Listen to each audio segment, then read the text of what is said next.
What's up, Southside students at both the Redstone and Commerce campus? It's Pastor Dalton here. Hey, today we're going to be talking about one of my favorite stories in the Bible. It's in 2 Kings chapter 5. It's a man named Naaman.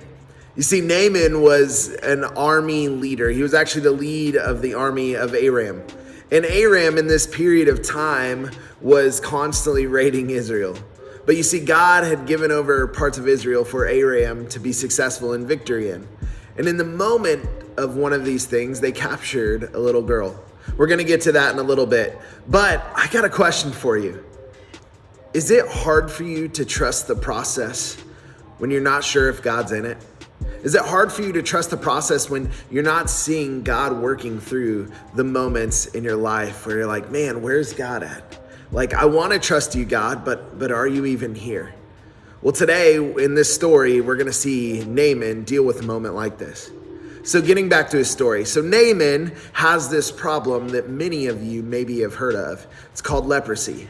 Leprosy is this skin disease where your skin literally rots and starts to fall off. Actually, during this time, a lot of times when Israelites saw this disease, they would have to yell, unclean, unclean. And that person would be thrown out of the tribe until they either got it fixed or they were healed, but rarely ever were you healed from leprosy. This disease was nasty. It was awful. And Naaman had this disease. But here's the thing, Naaman was such a good leader. He was such a good leader that his king loved him despite leprosy. And in the midst of this, Naaman is struggling with this leprosy, and this little girl that we talked about at the beginning who was captured from Israel by Naaman and his army hears of this. You see, this little girl in 2 Kings chapter 5 hears of this. She tells Naaman this: if only my master were the prophet in Samaria, he could cure him of his skin disease. So Naaman hears from this little girl, if only you were with this prophet in Samaria, in Israel, then you would be healed of your skin disease.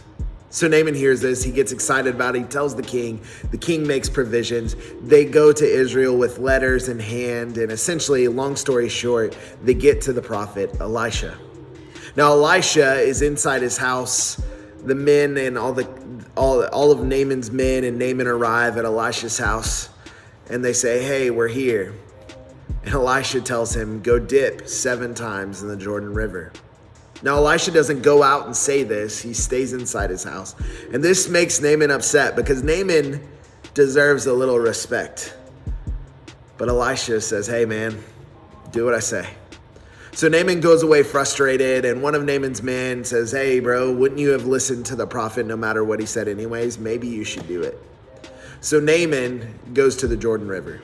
Now, something you need to know about the Jordan River is this. It is a nasty river. It is disgusting. It's full of mud. It's full of all kinds of weird things. A lot of cities at that time were dumping weird things into it. The Jordan River is not a place where you get clean. Yet, this is the place that Elisha says will heal his wounds through the power of God.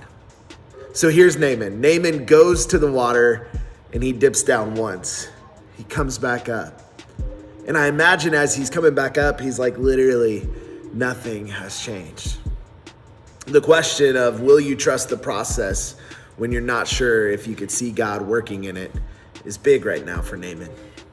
So Naaman, he dunks under again, and again, and again, and again, until finally the 6th time he looks around and nothing has changed. So he dives in one more time, 7 times like Elisha asked.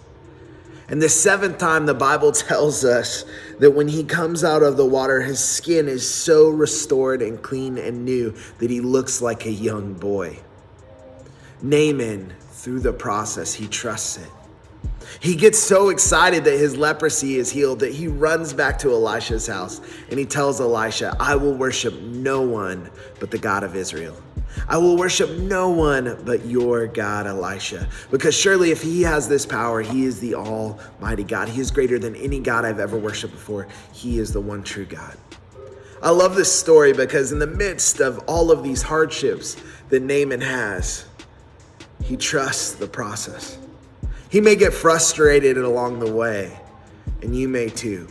But when hardships come to your life, are you willing to sit in the midst of it and say, you know what, God is bigger than all of this. He's going to be working in the small moments. He's going to be working even when I don't feel it.